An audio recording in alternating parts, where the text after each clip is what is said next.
كم برنا كم بره غري ربنا هاقولو برغرتي قبرمان كيستي قول بمتي تمرمتي بلسمان كيستي غرتي ملكوف ربنا هاتاسسو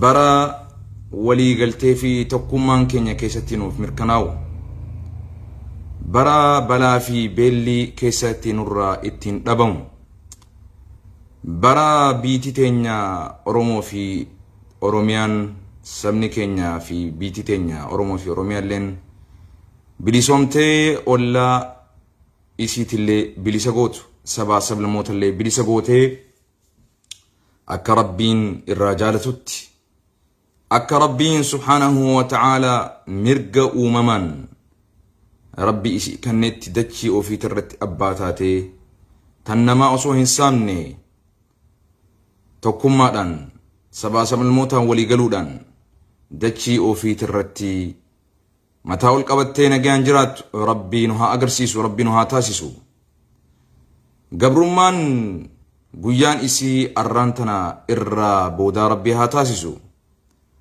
عمري هجنو هفتي جرينيا هجنو هفي كان بودا ربين بلسما نفا تاسيسو ولي قلتي ولي قلو ولي يادو والأمتو والبرد أبتو ولي يفتمسو والقرقارو والناتشسو والأباسو وليف قطو وليف بيخو والبرسيسو والقدسو والجالتو ربي ننهافدو والديقو والإرسو والبليسو والنياتو ربي ننهم فدين ربي نراها قبو تنفكاتو تينيامتي وصل اللهم على نبينا وعلى آل محمد كما صليت على إبراهيم وعلى آل إبراهيم إنك حميد مجيد إذا توتا كينيا لي ربي دران واباسو جوار محمد هنغفي تكافي قدا كينيا هنداهو ربي هدران واباسو يجدا إن شاء الله غا يو ربي مفئه وغا رفو بلسم مرتي دچه هارا في أبا كينيا سنرتي ولا غرجيتي يادا الحمد لله جني قاو أصدقنا إن شاء الله بلسمتين نعم دوبا جالتمون هردفتوتا كينيا رانتنا وكما قرتنتي وفني إسم قرتن كونيغا وفتا وبليسي خيا كان نيروبي جرو نبيتنغا مكا إسا إسنيفين دوا قرباك أبساوة تقجر نيروبي تنتي وقيو هجو آدا وجو غرتي وابوتنا وجو اباوتنا وفتي وغيو كوتا ادادا وفتي خا ورا بتكو نغري اساتو نيروبي رانا يرغي وجو تنا برامي قدرو سيتي برا لمو سدي درانسا كوفياتن لي اساتو تشي ودينا يرغي مكان اسا افان وخير رابدو عجائب ربي سبحان الله استغفر الله العظيم مصطفى نفكات مصطفى ابوك سما ميمي ازل جراتي نابري سبو مصطفى مامي مكاني ساسون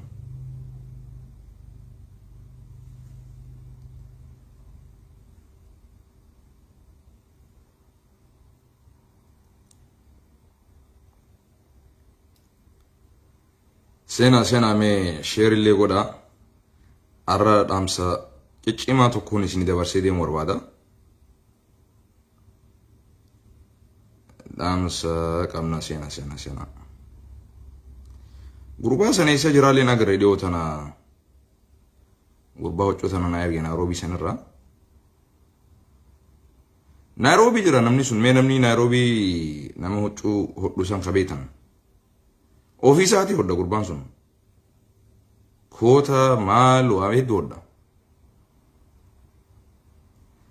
وري براني وني اغديسو وري دامسكي يكون سنتاني اسجل دفتي مالف ركوب سكر في الكاست بيز دلا في الركني سيغلي ابراهيمي مبيغو ابراهيم توس غربا سبونا تكو مالي فكريتي انا زغنا فكريتي تركتو قبا اما دوران درسي وني دامچ وربادو سكنتاتي يتوسون سنتي warri as jala dhuftanii gartee dubbiin tiyyatuun hirriba isin dhoowwitu tagartee sukkara isin kaastu tagartee blood pressure isin kaastu yoo jiraattan please hadara bahas jala baha please an lubbuti yaafindi wallahi lubbuti isiniif rakkachuu jira sababa kiyyatti eedanu isin hirriba dhabdanii yoo halkan kana gartee qaaxraa bultanii dammaana isinitti dhufee dhiigni isin qabee pressure isin qabee sukkarri isin qabee gartee ani keessan jiru booda gartee sababa kiyyatti waa taatanii baha as jala maaliif akka jinni maraatitti iyyitaniin beeka saniifu please I beg you warroonni argaa kiyyaas hin dandeenye warroonni haasoo kiyyaas hin dandeenye warroonni akka jinnitti gizee gartee jinni quraanatti qaran keessaa iyyutti haasoonii kiyya isin keessaa iyyisisee booda telefoonallee isin cabsiisu as keessaa baha ani dhimma Oromoo fi Oromiyaa na laachisa warri dhimma Oromoo fi Oromiyaa sin laachisne as keessaa baha nafxanyaan as keessaa bahe as keessaa TPLF as keessaa bahe ati asuma jala seenuufu wudu'achuu qabda asuma jala seenuufu wudu'achuu qabdaan sinjee asuma jala seenuufu maalirraa wudu'atta beeta TPLF irraa wudu'atta PIP irraa wudu'atta waan kana hundarraa wudu'atteeti as dhufta maaliif yoontaan harta attaaki si qaba dhukkuba onneetii si qaba bahe as jala I warn you si akeekachiiseetiin jiran as jala seentee dhukkubni onnee si qabee as jala bahurra osoo dhukkubni onnee sin qabne asumattuun dhihaatinii isinii men meegista ka bakka jirtani WABO chap WABO chap WABO naaje gaabo itaabbaatu dinni haarifatu firri haa gammaduuti bakka jirtume chap WABO jeegaawo bahi as jala bahi bar dhiigaatu si qabaa booda bahi as jala bar akkanumatti asii farkitii bar viidiyoo kana ani maallaqa kiyyaan qabeenya kiyya warra birhamatan haa godheen anaa taa'ee sagalee tiyya waraabutu jira as seentee maaliif dhukkoo if qabsiista bahi as jala just leave simple as that now maaliif na jala dhuftee dilooytee arrabaas quuftee haqiiqa waan tokko seeyamu daqiiqa ati na arrabsiisu san wallahi na arrabsaan jirti if arrabsaa jirti hagana huwee all I want to tell you kan na arrabsitu kan maatii kiyya arrabsitu rasuuli rabbi alayhi salaatu wasalaam namni haadha nama arrabse haadha ofii arrabse jira rasuuli alayhi salaatu wasalaam namni nama arrabse of arrabse kana huwee kanaafu viidiyoon kun sin laalchisu sitti illee hin tolu bahii as jalaa dhiigeef hin qabsiisin gara sagantaa keenyaa dabarraa jechuudha. Hordoftoota daawwattoota keenya kan fagoo fi dhihoo jirtan bakka jirtanitti duraan dursee salaamanni rabbi isin haa dhaqqabu jechaadha arraan tanagaa deeggarsaa fi tumsa waboodhaaf taasisuudhaaf akka obboleessatti dirqama namummaa dirqama amantii dirqama oromummaadhaa dirqama lammummaadhaa baadhannee waan jirruuf yoomiyyuu nuti waan Oromoo fi Oromiyaadhaaf ta'u dubbachuurraa irduba hin deebinu kan hubadha. Not today, not tomorrow, not forever. We will always never stop speaking the truth about our people. Jetti faranjilleen akkasin janna. Arraamiti, boruumiti, zalaalamiti dhugaa ummata keenyaa dubbaturraa if duuballee hin deebinu. If duuballee hin deebinu. Dhugaa ummata keenyaa osoo isiin dachii torban keessa gasseenteellee jala gasseenni dhugaa ummata keenyaa funaannee dubbachuurraa hin deebinu. osoo isin sami torbanillee ol baate fagaattee jala deemnee dhugaa ummata keenyaa baasnee dubbachuurraa if duuba hin deebinu. Dirqama amantiitu nu darqa. Dirqama amantii nurra jira. Dirqama lammummaa nurra jira. Dirqama sabaatu nurra jira. Dirqama biyyaatu nurra jira. Dirqama namummaatu nurra jira jechuudha. Kanaafuu I salute WABO bakka jirtanitti. You deserve respect. You deserve love.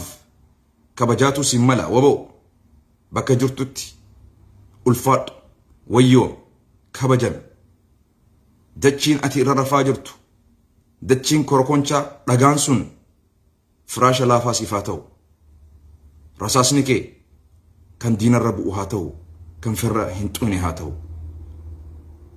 WABO rabbi solin hajaratu tumsi rabbi solin hajaratu najabar bakka jirtutti tokkummaa keetiis sodaa rabbi qabaadhu dhugarratti hundaa'e. This is for you. Kabajaa keeti kun baga Eid Arafaatiin si ga'e WABO. Egaa akkas jennee booda gaa kanaafuu akkuma isin jetti dirqama narra jira. Maaliif haga lubbuun tiyya ruuhiin tiyya Ameerikaa tana keessa jirtutti callisuu hin danda'u waan Oromoo fi Oromiyaa. Maaliif dhugaa walitti himna wallaahi wa rabbal Kaaba maqaa dhiiga Oromootiin Ameerikaa dhufeen akka Naasir Hamzaatti Oromootu sarbame, Oromootu ajjeefame, Oromootu hidhame jedhee maqaa Oromootiin Ameerikaa waan hin dhufee jiruuf jecha maqaa Oromootiin waan hin amantii tiyya tanallee baradhee jiruuf jecha maqaa Oromootiin waan hin biyya kana keessatti hojii hojjechaa jiruuf jecha maqaa Oromootiin waan hin ani baradhee biyya kana keessatti barsiisaa jiruuf jechatti maqaa Oromootiin biyya kana keessatti dhufee fuudhee ilmaan horee dagaagee mana horadhee jaartii horadhee ilmaan horadhee waan rabbiin alaafis hojjedhee waan hin jiruuf maqaa Oromootiin dhufee maqaa Oromoo nyaachuun fafaanaaf. Kanaafuu haga ruuhiin tiyya dachii addunyaa tanarra jirtutti dhugaa Oromoo dubbatuudhaaf abbaan feeteelleen afaan naqabsiisuu hin dandeessu yoo rabbal aalamiin qofti ta'e malee kana wadhu. Kanaafuu wanni kun dhiiga namni isinitti kaasu haasooni kiyya kun yarumaan as keessaa bahiinsin jaa bahii as keessaa. Kanaafuu WABOon haa deeggaramu bira dhaabbachuu qabna. Ummata akka kiyyaaf akka keetitti jireenya barbaada biyya keessatti hin hafin daggalatti galee bosonatti galee maaliif bu'aan isaa maali anaa fi ati iftaanee waltaanee mataa ol qabannee oftaanee akka jirannu qofaafi akka gabrumne hin jiranne qofaafi sun sani. Kanaafuu qabeenya qabduun humna qabduun dandeessii qabduun WABO bira dhaabbatuun kuni yaaminsa obbolummaa ilma Oromooti. This is my humble suggestion for you and my humble request for you.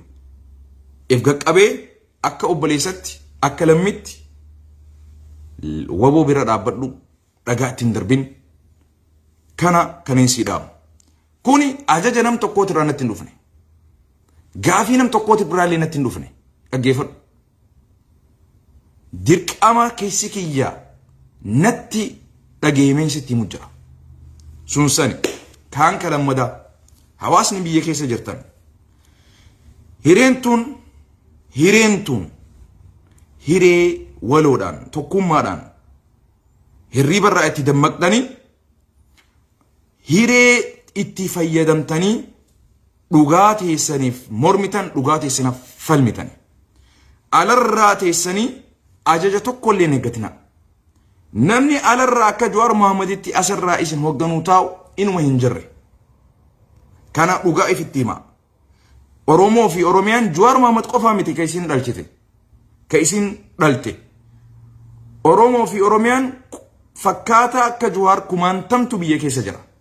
Ummanni akkasii kaatanii ummata keessan hooggantanii dhugaa ummata Oromoo fi Oromiyaadhaa irratti hundooftanii ummata keessan hooggantanii gabrummaa xumursiistanii bilisummaa mirkaneessuun isin irra jirti. Ummata alarraa wanni eeggattanii jiraat deeggarsa qabeenyaa, deeggarsa yaadaa, deeggarsa gartee qabsoo teessan finiinsuu qofa yoo taate malee kan qabsoos jalqabee bakkaan gahuu danda'u isin qofa.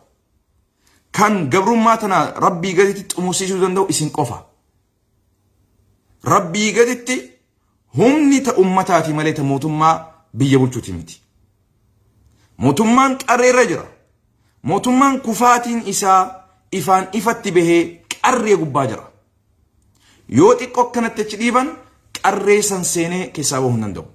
Kanaafuu TPLF ni yaadattan gaafa isin dhibbatti moonee jettee guyyaa kaan isin moo isii labsattee qarree fi qeerroon manatti hin dachaane kaatee qabsoo finiinsite.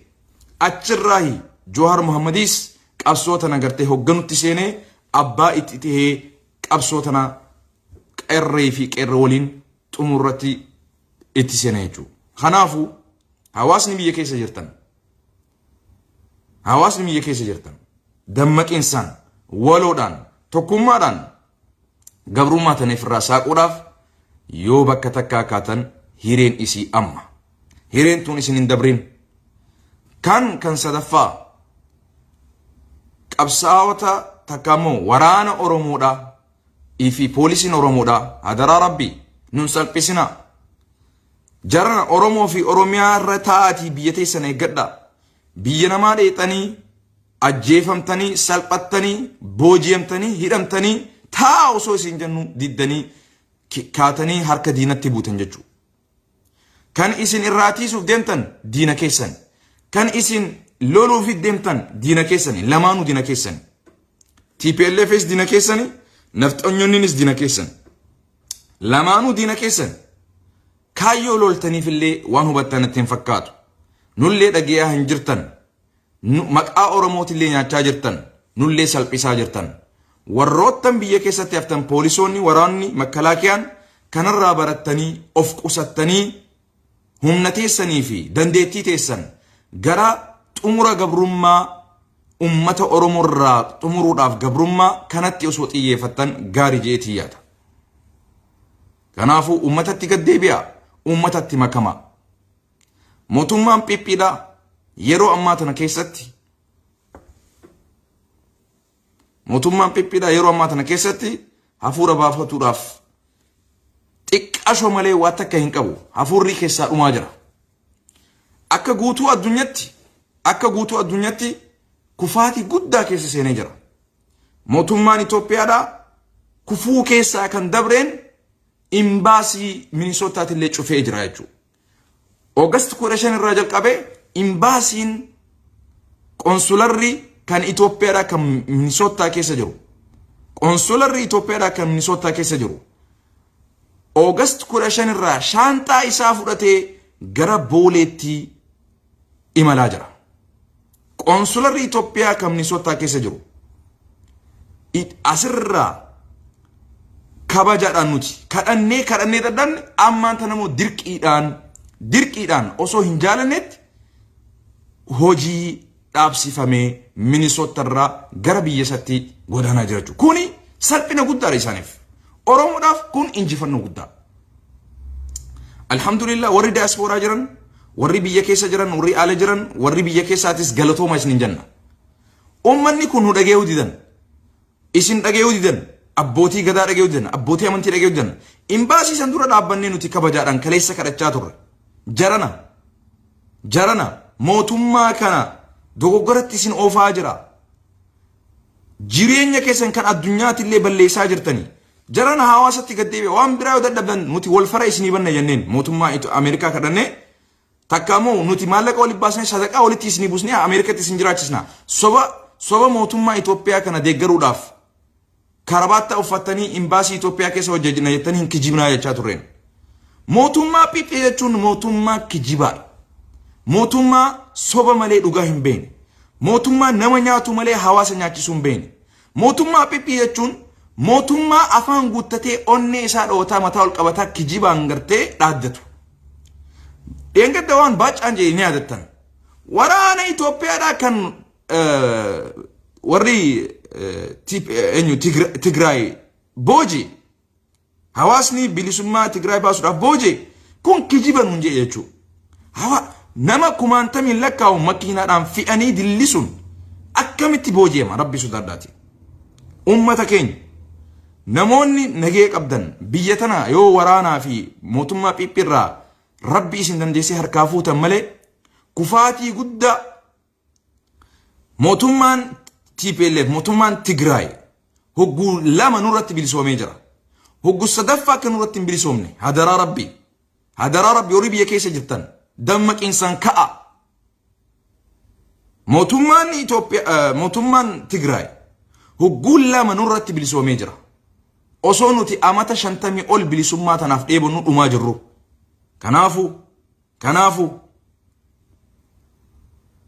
Kanaafu osoo nuti lubbuudhaan jirru arrallee osoo nuti gartee bilisummaa teenyaaf asii dhumaa jirru mootummaan TPLF takka mootummaan Tigreedhaa dhufee hogguu sadaffaa nurratti akka hin bilisoomne. kunis diina keenya sunis diina keenya.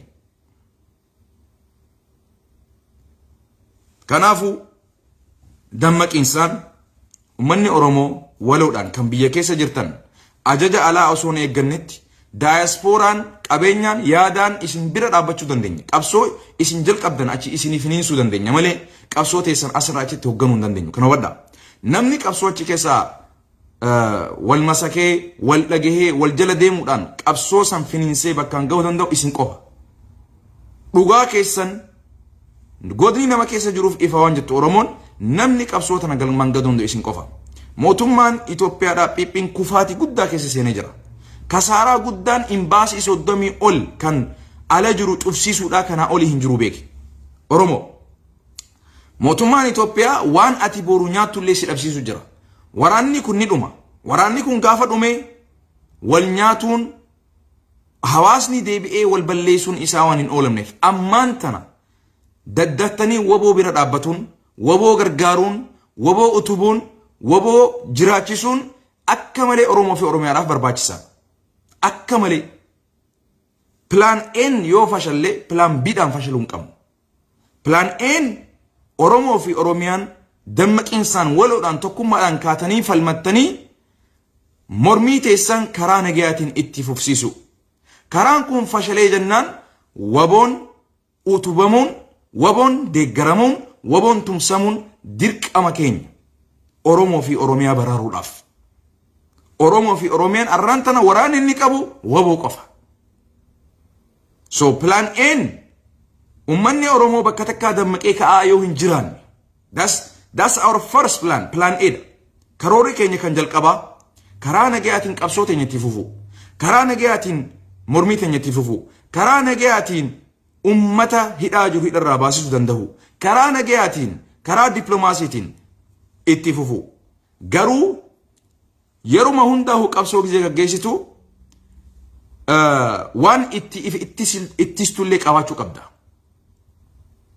Ummata keenya karaa nagayaatiin kan mormii gaggeessaa jiru yoo ajjechaa fi hidhaa fi gidiraa fi gadadoon irraa hin dhaabbanne waraana ummata keenya ajjeesaa jiru miidhaa jiru waraana akkasii fakkaata akkasii qabaannee utubuun tumsuun dabeessuun dirqama keenya. We have no third option. Filannaa sadaffaa hin qabnu. Filannoon lama qofa. Qabsoo karaa nagayaatiin finiinsu itti fufu. Walii haa gallu. Karaa nagayaatiin yoo dadhabne karaa ibiddaan ifirraa itti deebisu. Ibiddaan ifirraa ittisu. Ibiddaan deebisan. Dhaggeeffadhu. Karaa nagayaa filanni dilarraa. Sanii isin jaagaa kanaafuu dhaamsi biyya guddaan arraan tana kana jajjabaadhu wal jajjabeessi. Mootummaan amma jiru kun keetii miti. Period. Mootummaan amma jiru kun ka Itoophiyaatillee miti. Period.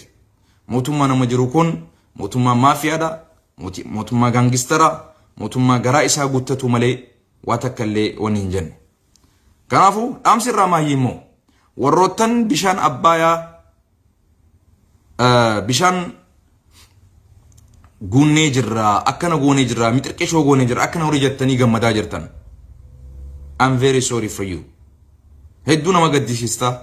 Hedduun sii gadde. Mootummaa ummata Oromoo hidhee ummata Oromoo burjaajisee ummata Oromoo miidhaa jiru ummata Oromoo nyaachaa jiru ummata Oromoo balleessaa jiru ummata Oromoo akka malee godhaa jiru mootummaa akkanaa kanaati.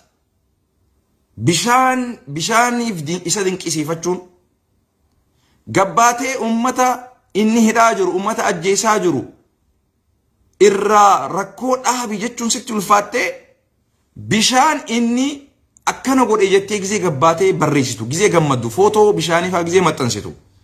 Atiin kuni addunyaa keessa jirta moo addunyaa biraa keessa jirta duraan dursee? Fayyaa qabda moo rakkoo qabda duraan dursee? Namuma qabda moo bineensummaa qabda duraan dursee? Islaamummaa ni qabda, namuma ni qabda, fayyaa ni qabda, amantii hordoftuu ni qabda. Dhugaadhaan ilma namaa taatee baatii sagalitti Rabbiin haadhateetirraa akka dhalattu si godhe Rabbi subhaanahu wa ta'ala. Yoo fayyaa qabaatee jiraatte, jireenya namaatu dursamoo jireenya namaatu dursamoo mootummaatu dursa wayin si gaafadha jireenya namaatu dursamoo wayin si gaafadha mootummaatu dursaa nama jiruutu mootummaa qabaatamoo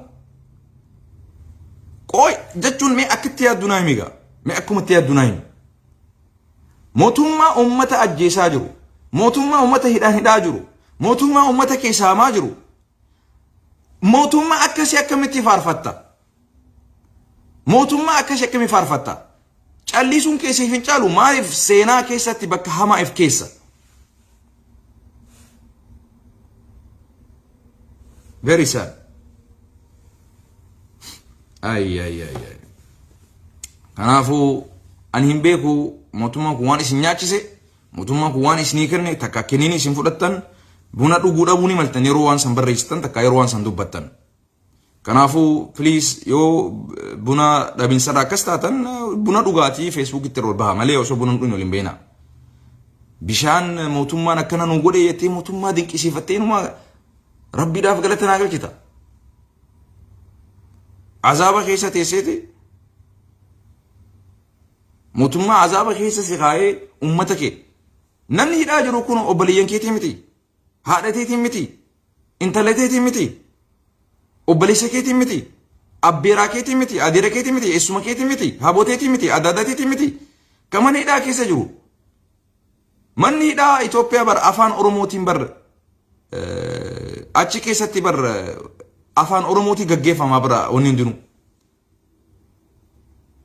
Finfinneen silaa ta Oromooti yaamtimi mana hidhaa ka Finfinnee jirutu ka Oromoote wanni si hagalu Finfinneen silaa ta Oromiyaati magaalaa gudditti Oromiyaa jaamti Finfinneen garuu Finfinneedhaan miti Oromiyaa Finfinnee keessaa qabeenyi Oromoodhaan raantana mana hidhaatte qooda akkasii osoo qabdu akkamii mootummaa akkanaa kana deemtee afaan kamiin deeggarta rabbii sodaadhuti Finfinneerraa waan takka hin qabdu ati shunkurtii hin qabdu Finfinneerraa waan biraa dhiisiti wanni ati Finfinnee keessaa qabdu mana hidhaa qofa obboleessoo ati namtichi Oromoo namtittiin Oromoodhaa ta mootummaa kana deeggaraa jirtu namni akkanatti xiqqeenya akkanaa keessa jiru akkamii mootummaa kiyya baga bishaan kana gartee nuuf guuttee jedhee mootummaa kana dinqisiifatee farfata duramee deemiti obboleessoo Finfinnee ummanni bar manaan miti gojoodhaan miti biyya guutuudha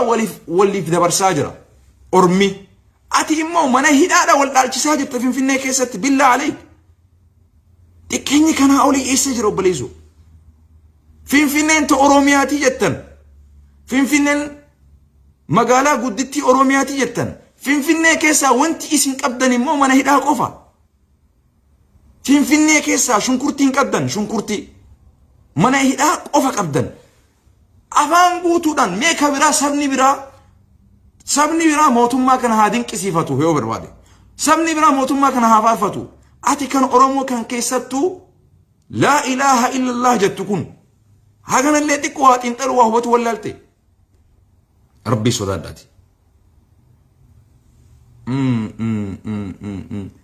yoomi ati manni hidhaa kee manni Finfinnee keetii manni hidhaa keetii mana diinaa siitee Finfinneen tan Oromiyaa tan taatu yoomi dhiroo bar arraan tana Finfinneerraa wanni ati qabdu yoo jiraate masaraa mootummaan qabdu wanni ati qabdu Finfinneerraa mana hidhaa qofa period majlisa kan gartee Finfinnee keessa jiru keetii miti masaran mootummaadha kan keetii miti dachiin Finfinnee keessa jiru keetii miti karaan Finfinnee keessa jiru keetii miti Finfinnee keessatti afaan Oromoon dubbatamu Finfinnee keessatti bakki afaan Oromootti dubbatamu mana hidhaati that's it mana hidhaa qofa kan Oromoon Itoophiyaa keessaa qabdu wanni keessa Finfinnee keessa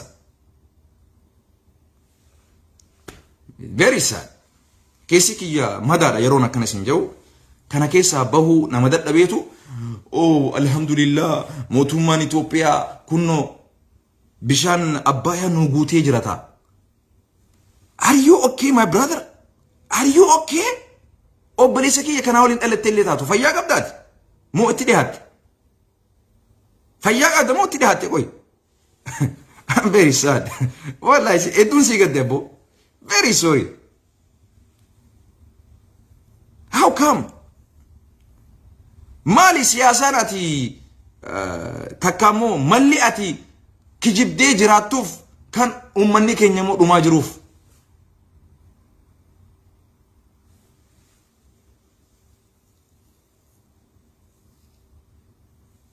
WABO inshallah bilisummaa irratti wal agarra. Ni dhufna aizo. Ni dhufna. Itabatu. Allen jeina bo. WABO bakka jirtutti nageessitti haa ta'u. Akkasigaa. Ajaraad turtii gaarii. Akkasitti gaa ummata dhiigatti kaasna waan biraa godhuu dadhabnu gaa haganuma sukkaraa fi dhiigatti kaasneetuma deemudha.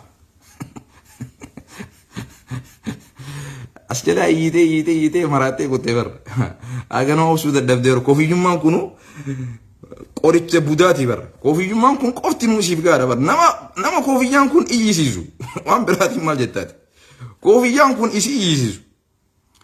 Uccuu kanammoo wanni irraa hin bitee kana kan inni fadhee jiru obboleessa keenya mul'ataa jaanii ni beetanii as deelii fi wanni kana gubbaa seempoolitti mana huccuu qaba isarraa hin bitee kana Oromoon qabeenya keessan guddisa huccuu aadaa isarraa bitadha. Kanammoo obboleessa kiyya saahiba kiyyaatu na ergee Naayiroobii irraa maqaan isaa Ibraahim Mustafaadhaan isaa inshallah. Barra waan biraa dhisi bar piiphii bar.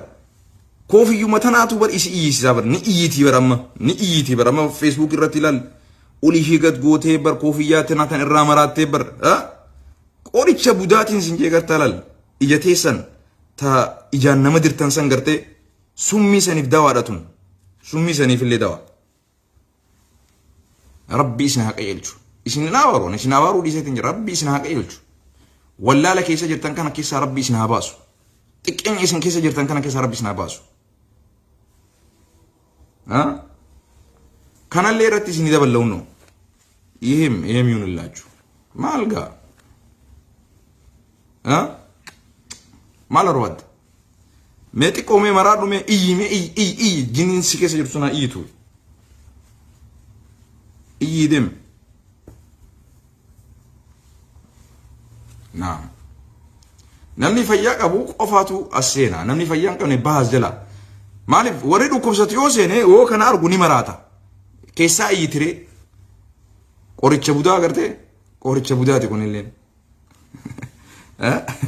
imaamata godhannaa bana. Here we go man. Ay pipi maal goona gaa bara isin irratti mudii qabannuutu dhufe. I'm very sorry. Moody isin rakkabanna. Ayyaana keenya isin waliin akkana moodii qabachaati bashannana firra. Akkas gaawoo garaan si haguutu. Nageenya jiraadhu. Assalamu alaikum wa rahmatullahi wa barakatuh. Xiqqoo kofaltanii hin ga'u isiniif.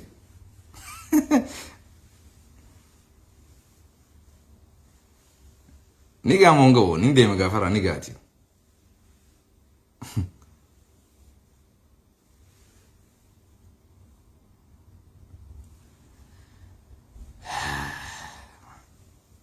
Ittima turreveta motumman kun keessanii miti jalaa hafaadha. Ittimne amma ganaa booru xayyaara kaafatteeti biitti takka illee isaan fudhachuun teessan waan sa yoo keessa. Abiyyiin biyya barbadeessee Oromoo fi Oromiyaa luqqaasee caccabsee daaraa godhee achi keessaa xayyaara tokkoon bahuudha. Dhugaan siima sitti kijibu. Kanaafuu Oromoon ammaan mala dhawudha. Keessattuu warri isa jala gartee deemtanii shubbisaa jirtan daddafaati mala dhawudha. Haalli amma mootummaan Itoophiyaa keessa jiru baatuma shanii fi jaanaa kan it's gonna be very disaster hedduu sodaachisaadha hedduu sodaachisa kanaafuu sidaameetiin jira daddafa mala dhoodha imbaasiin Itoophiyaadha soddomii ol tuutu ammaan tana ugguramaa jira amiin cufamaa jira kuni humaan taanu ja'anii kaleessa dhaaddataa turan maalleen Itoophiyaa maalleen Ameerikaadha waa takka maallaquma sadaqaa Ameerikaa nurraa hafa jechaa turan jechuu kaleessa kun olaal arraan tana akkam tahan hatta imbaasii tokko damooza nama tokkoo kafaluu dadhaban konsolara keessatti damooza nama tokkoo kafaluu dadhaban jechuu yoo akkam fagaatee amatatti kuma 20 kuma 30 faadha damoozni nama tokkoo $. hagas takka kafaluu dadhabaniif irraa cufu seenan asbaanii kaleessa jaanii dhaaddataa turan duqeetii takka ammoo daqiiqaa sadaqaa mootummaan Ameerikaa nu kanu qofa nurraa hafa maaltu nurraa hafa jechaa turan jechuu kunno